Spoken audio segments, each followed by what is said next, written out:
Сәлем. Менің атым Александра. Бүгін мен постер терминалымен қалай жұмыс істеу керектігін айтамын. Терминал даяшының немесе кассирдің жұмыс орны. Онда олар тапсырысқа тауарларды қосады. Қонақтарға жеңілдіктер жасайды, төлемді қабылдайды. Бірінші тапсырысты қабылдауға тырысыңыз. Планшетте немесе компьютерде поста қолданбасын іске қосыңыз. Терминалдың логинін, мекеменің атын постерге және құпия сөзді енгізіңіз. Кіру түймесін басыңыз. Әрбір даяшының өзінің бірегей пин коды болады. Әдепкі бойынша иесінің пин коды 4-0-ге тең. Пин кодын енгізіңіз.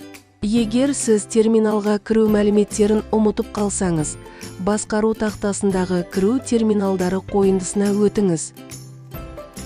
Терминалға кіргеннен кейін залдың картасын көресіз. Параметрлер, кестелер қойындысындағы әкімші тақтасындағы кестелердің орнын өзгертуге болады. Зал картасын шарлауды жеңілдету үшін терминалдағы үстелдер әртүрлі түстермен жарықтандырылған. Белсенді даяшының ашық тапсырыстары бар үстелдер ашық көк түспен жарықтандырылған.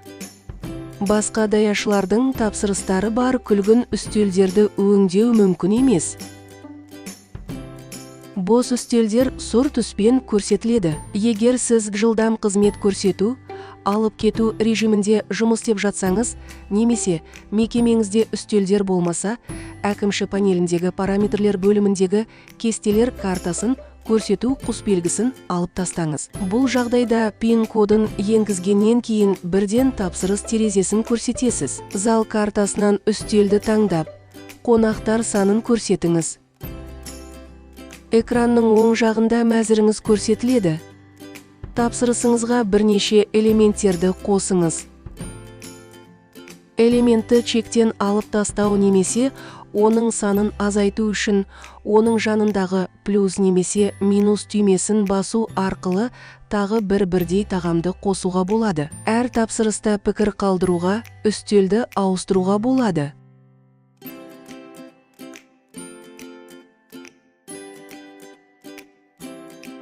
Егер қонақтар бөлек төлеуді шешсе, чекті бөліңіз.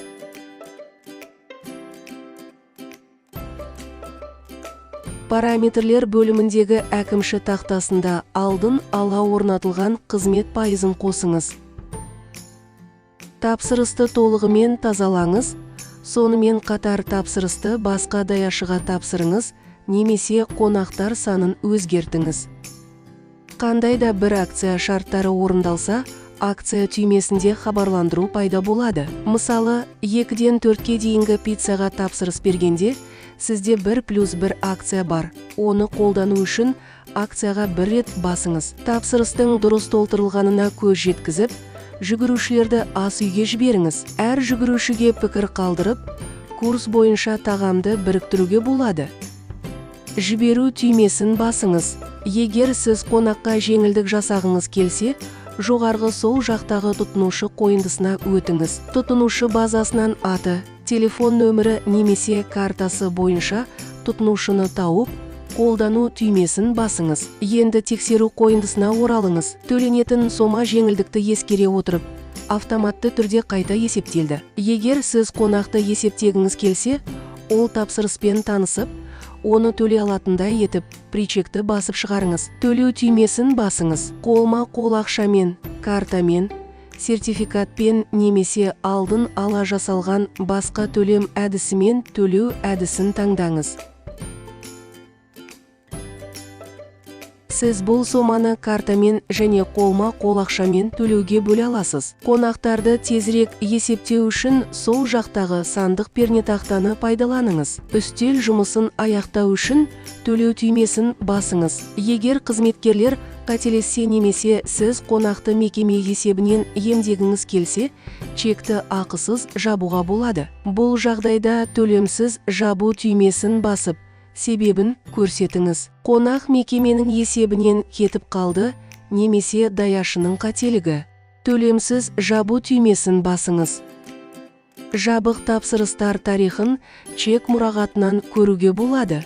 Бүгінгі күннің жоғарғы оң жақ бұрышын басып, күнтізбеден күнді таңдаңыз. Сондай-ақ чектерді төлем әдісі бойынша сүзуге болады. Әрбір тапсырыс үшін егжей-тегжейлі тарихты көруге және чекті қайта басып шығаруға болады. Егер сіз алып кету үшін жұмыс істеп жатсаңыз, немесе жеткізуді пайдалансаңыз, тапсырыстар қойындысын пайдаланыңыз. Мұнда сіздің кассирлеріңіз бен даяшыларыңыз бір уақытта барлық түрдегі тапсырыстарды қабылдай алады және олардың бүгінгі, алдыңғы және болашақ күндердегі тізімін қарай алады. Тапсырыстарды түрлері, күйлері және күндері бойынша сұрыптауға болады. Белгілі бір кезеңдегі сатылымдар туралы есеп жасау үшін мәзір түймесін басып, есеп жасау пәрменін таңдаңыз.